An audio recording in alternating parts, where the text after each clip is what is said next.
اسرائیلی حملوں کے بعد ایران کا سرپرائز، تل ابیب دھماکوں سے گونج اٹھا۔ تہران نے اسرائیل پر بیلسٹک میزائلوں کی بارش کر دی، 4 اسرائیلی ہلاک، 900 سے زائد زخمی ہو گئے۔ آپریشن وعدہ صادق سوم نے اسرائیل میں تباہی مچا دی۔ آئرن ڈوم سمیت اسرائیل کے مہنگے ترین دفاعی نظام ایرانی ڈرونز اور میزائل روکنے میں ناکام۔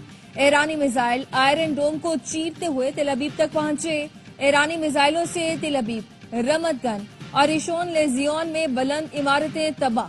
میزائلوں نے تل ابیب میں ملٹری ہیڈ کوارٹرز اور ایٹمی تحقیقی مرکز کو بھی نشانہ بنایا۔ کئی علاقوں کو بجلی کی فراہمی معطل۔ اسرائیلی قیادت اور شہری زیر زمین بنکرز میں چھپ گئے۔ بریگیڈیئر جنرل احمد واحدی کا دعویٰ ہے کہ حملے میں اسرائیل کے کئی فوجی اڈوں سمیت 150 اہداف کو نشانہ بنایا گیا۔ ڈرونز کے حملوں کے بعد اسرائیل اور مغربی کنارے پر قائم صہیونی بستیوں میں بھی خطرے کے سائرن بجائے گئے۔ لوگوں نے بھاگم بھاگ بنکرز میں پناہ لی۔ پاسداران انقلاب کا اسرائیل پر جلد خیبر میزائل داغنے کا اعلان۔ تہران نے اسرائیل کے اتحادی ملکوں کو خبردار کر دیا۔ اسرائیل پر حملے روکنے میں مدد کی تو امریکہ، برطانیہ اور فرانس کے اڈے نشانہ ہوئے۔ یہ غزہ نہیں، تل ابیب میں تباہی کے فضائی مناظر ہیں۔ ایرانی بیلسٹک میزائلوں نے اسرائیل کے دارالحکومت میں بڑے پیمانے پر تباہی پھیلا دی۔ کئی عمارتیں ملبے کا ڈھیر بنی۔ اسرائیلی فوج کو آج رات ایرانی میزائل حملوں کا خدشہ۔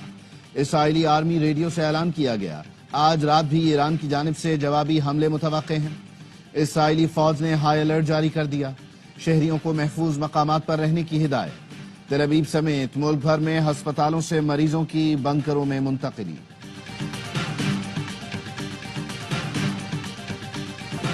اسرائیل کے ایران پر حملے جاری، تبریز، لورستان، ہمدان، کرمانشاہ کو نشانہ بنایا۔ اسد آباد میں میزائل اڈے پر میزائل حملے میں 2 افراد شہید۔ اسرائیلی بمباری میں تباہ عمارت میں 60 افراد شہید ہو گئے۔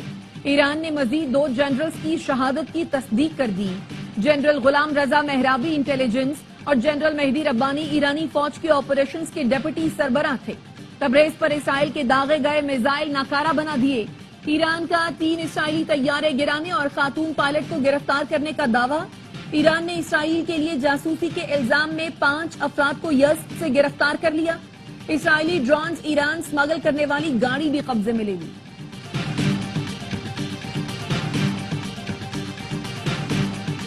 اسرائیل میں گزشتہ رات کافی مشکل تھی، 5 بار پناہ گاہ میں جانا پڑا۔ اسرائیل میں تعینات امریکی سفیر نے ایکس پوسٹ میں لکھا، سب کو پناہ گاہوں کے قریب رہنے کے احکامات دیے گئے ہیں۔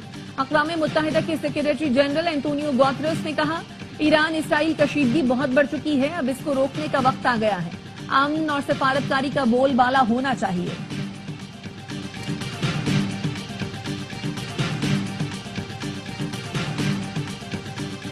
صہیونیوں کے لیے زندگی ضرور تلخ ہو جائے گی۔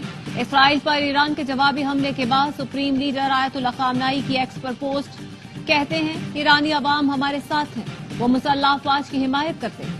ایران خدا کی مرضی سے صہیونی حکومت پر فتح حاصل کرے گا، ایرانی قوم یقین رکھے۔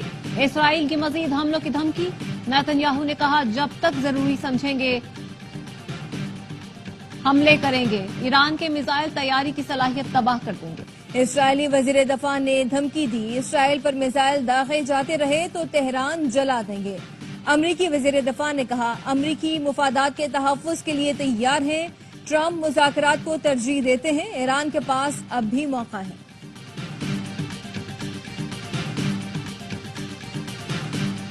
پاکستان ایران کے ساتھ کھڑا ہے، وزیر اعظم شہباز شریف کا ایرانی صدر مسعود پزشکیان سے رابطہ۔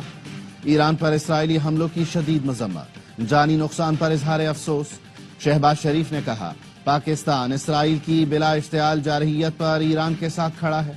اسرائیلی حملے خود مختاری، علاقائی سالمیت اور UN چارٹر کی خلاف ورزی ہیں۔ وزیر اعظم نے اسرائیلی اشتعال انگیزی کو علاقائی عالمی امن کے لیے سنگین خطرہ قرار دیا۔ پاکستان کا OIC کا ہنگامی اجلاس بلانے کا بھی مطالبہ۔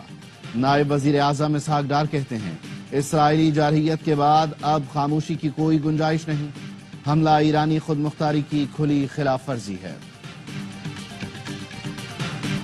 ایران اسرائیل جنگ پر عالمی رہنماؤں کو تشویش، روس کے صدر ولادیمیر پوٹن کا ایرانی ہم منصب کو ٹیلی فون۔ روسی صدر نے کہا ایٹمی پروگرام سے متعلق مسائل کو سفارتکاری سے حل کیا جانا چاہیے۔ ایرانی صدر نے واضح کیا ان کا ملک ایٹمی ہتھیار حاصل نہیں کرنا چاہتا۔ برطانوی وزیر خارجہ کا ایرانی ہم منصب سے رابطہ ہوا، تہران کو پرسکون رہنے کی اپیل۔ ڈیوڈ لیمی نے کہا حالیہ واقعات پر برطانیہ کو تشویش ہے، شہریوں کو مزید نقصان نہیں پہنچنا چاہیے۔ سعودی ولی عہد اور امریکی صدر ڈونلڈ ٹرمپ کا رابطہ، کشیدگی میں کمی اور تنازعات کا حل سفارتی ذرائع سے تلاش کرنے پر زور۔ سعودی ولی عہد کے فرانسیسی صدر، برطانوی اور اطالوی وزیراعظم سے بھی رابطے۔ ایران اسرائیل جنگ روکنے کے لیے کوششیں بروئے کار لانے پر اتفاق۔ اقوام متحدہ کے سیکرٹری جنرل انطونیو گوتریس نے کہا ایران اسرائیل کشیدگی بہت بڑھ چکی ہے، اب روکنے کا وقت آ گیا ہے۔ اسرائیل نے ایران پر حملہ کر کے کھلی جارحیت کی۔ اسرائیلی حملہ عالمی قوانین اور اقوام متحدہ چارٹر کی خلاف ورزی ہے۔ اقوام متحدہ میں پاکستانی مندوب کا سلامتی کونسل میں خطاب، کہا اسرائیل نے حملہ کر کے خطے کو بڑی جنگ کے خطرے سے دوچار کر دیا۔ پاکستان خطے میں امن و استحکام کا خواہاں ہے۔ اسرائیلی جارحانہ اقدام سے خطے کے امن کو نقصان پہنچانے کی اجازت نہیں ہونی چاہیے۔ سلامتی کونسل اسرائیل کو بے لگام نہ چھوڑے۔ حق دفاع کی آڑ میں اسرائیل مسلسل عالمی قوانین کی دھجیاں اڑا رہا ہے۔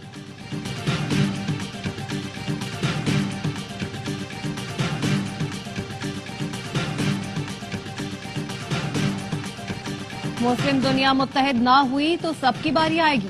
وزیر دفاع خواجہ آصف کا مسلم ملکوں کو اسرائیل سے تعلقات منقطع کرنے کا مشورہ، کہا اسرائیل کے ہاتھ فلسطینیوں کے خون سے رنگے ہوئے ہیں، ایسے ہاتھ کو جھٹک دینا چاہیے۔ وزیر دفاع نے قومی اسمبلی میں اظہار خیال کرتے ہوئے کہا ایرانی ہمارے بھائی ہیں، ان سے مکمل یکجہتی کا اظہار کرتے ہیں، ان کے مفادات کا تحفظ کریں گے۔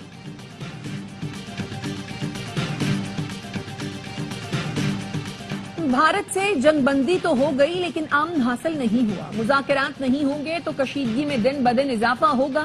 پارلیمانی وفد کے سربراہ بلاول بھٹو کی برسلز میں نیوز کانفرنس، کہا جنگ کسی بھی مسئلے کا حل نہیں، جامع مذاکرات پر یقین رکھتے ہیں لیکن بھارت نے ہمیشہ مذاکرات سے انکار کیا۔ بھارت کی پانی بند کرنے کی دھمکی پاکستان کو اشتعال دلانے کی کوشش ہے۔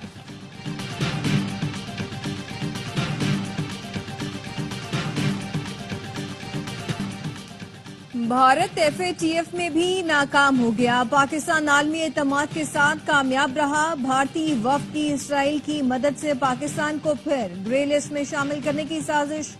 FATF کے رکن ملکوں نے بھارت کے منفی پراپیگنڈے کو نظر انداز کیا، پاکستان کو گرے لسٹ میں رکھنے کی بجائے رپورٹنگ پر رکھنے کا فیصلہ۔ ذرائع نے بتایا چین نے پاکستان کے حق میں واضح موقف اختیار کیا اور ریلیف کی حمایت کی۔ ترکی اور جاپان نے بھی پاکستان کی مکمل حمایت کی۔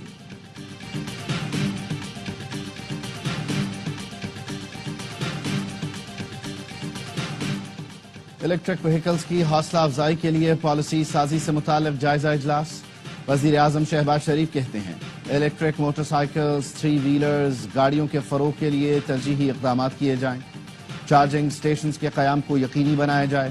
Electric vehicle policy stake holders کی مشاورت کے بعد جلد کابینہ میں پیش کرنے کی ہدایت۔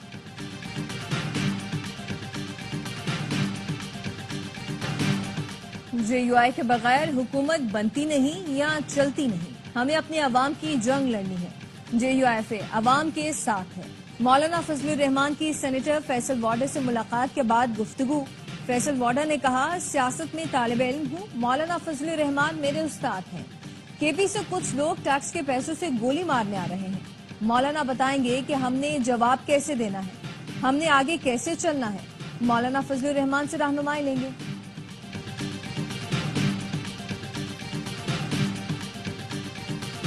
ان کو اپنی کالونی نہیں سمجھو، پروجیکٹ صوبے کو ٹرانسفر کرو، پورے پاکستان میں موٹر وے بنا دیا، سکھر موٹر وے پر آ کر پیسے ختم ہو جاتے ہیں۔ وفاق نے ہمارے ساتھ زیادتی کی، پبلک ورکر ڈپارٹمنٹ کو ختم کر دیا۔ وزیر اعلیٰ سندھ کہتے ہیں وفاق نے سندھ کو پروجیکٹ واپس نہ کیے تو بجٹ پر ووٹ نہیں ملے گا۔ مراد علی شاہ نے کراچی میں شاہراہ بھٹو کے دوسرے فیز کا افتتاح کر دیا۔ وزیر اعلیٰ نے انٹرچینج شاہ فیصل سے قائد آباد سفر کر کے شاہراہ بھٹو کا معائنہ کیا۔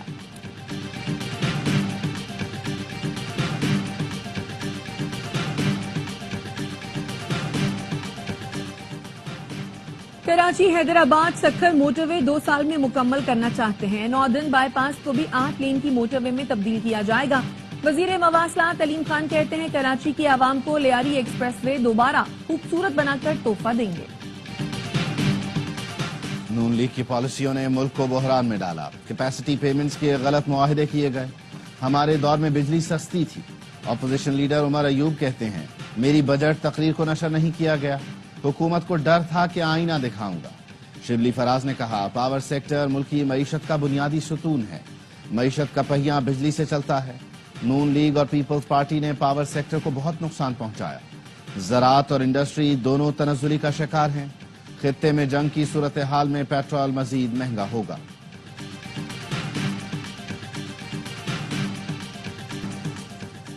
وزیر اطلاعات عطا تارڑ نے اپوزیشن لیڈر کو جاہل کہہ دیا. قومی اسمبلی میں دھواں دھار تقریر کرتے ہوئے کہا عمر ایوب نے ایوان میں 5 ڈیسکوں کے مائک توڑ ڈالے.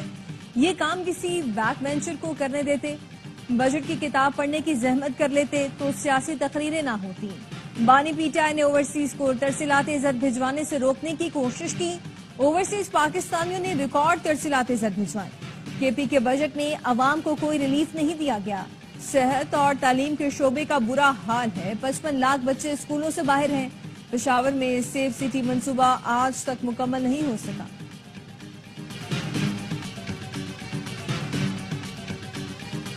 تعلیم کے لیے بجٹ میں 18% اضافہ. صحت کے لیے 11% اضافہ کیا گیا. 1 ارب روپے کا ترقیاتی بجٹ رکھا گیا. 590 ارب روپے ترقیاتی اسکیموں پر خرچ کیے جائیں گے.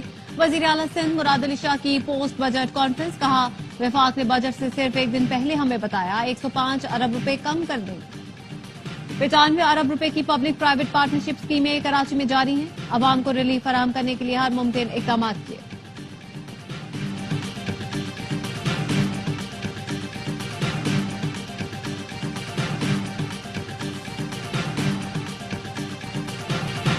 وفاق کی جانب سے ٹیکس کم جمع کرنے سے ہمیں 90 ارب روپے کم ملے. وفاق نے 2 سال سے ہمارے اخراجات 66 ارب روپے رکھے ہوئے ہیں.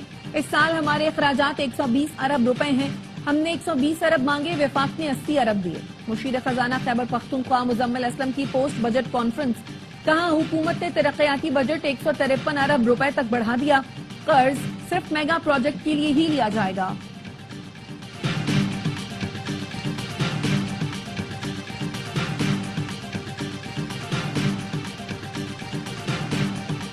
بلوچستان کا بجٹ 17 جون کو پیش کیا جائے گا. ذرائع کا کہنا ہے بجٹ کا کل حجم 1055 ارب روپے سے زائد ہوگا.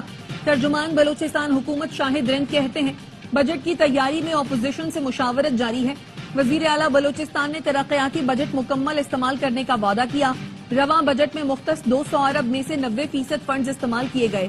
صوبے میں عوام کو ٹرانسپورٹ کی سہولت فراہم کریں گے. پیپلز ٹرین سروس منصوبہ شروع کرنے کا فیصلہ کیا ہے.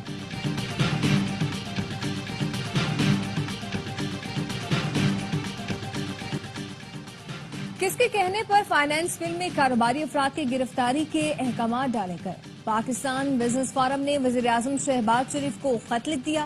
فائنانس بل کے سیکشن 14A(C), 37B, 37AA اور 14AD پر نظر ثانی کا مطالبہ. صدر بزنس فورم خواجہ محبوب نے کہا اس طرح کے اقدامات کاروباری برادری کے لیے مناسب نہیں. فائنانس بل کے سیکشن 37AA نے کاروباری افراد کو ہلا کر رکھ دیا. اسے فی الفور واپس لیا جائے. کاروباری برادری ملک کے لیے ہے ٹیکس دے گی لیکن اپنی توہین برداشت نہیں کرے گی. معاشی think tank economic policy and business development نے FBR کو گرفتاری کا اختیار دینے کا قانون مسترد کر دیا. تھنک ٹینک کا کہنا ہے FBR افسران کو لامحدود اختیار دے دیا گیا. کاروباری برادری کے بنیادی حقوق پر حملہ کیا جا رہا ہے. مجوزہ اختیارات کے بعد کوئی شخص پاکستان میں کاروبار نہیں کر سکے گا. FBR افسران کو دیے گئے لامحدود اختیارات واپس لیے جائیں.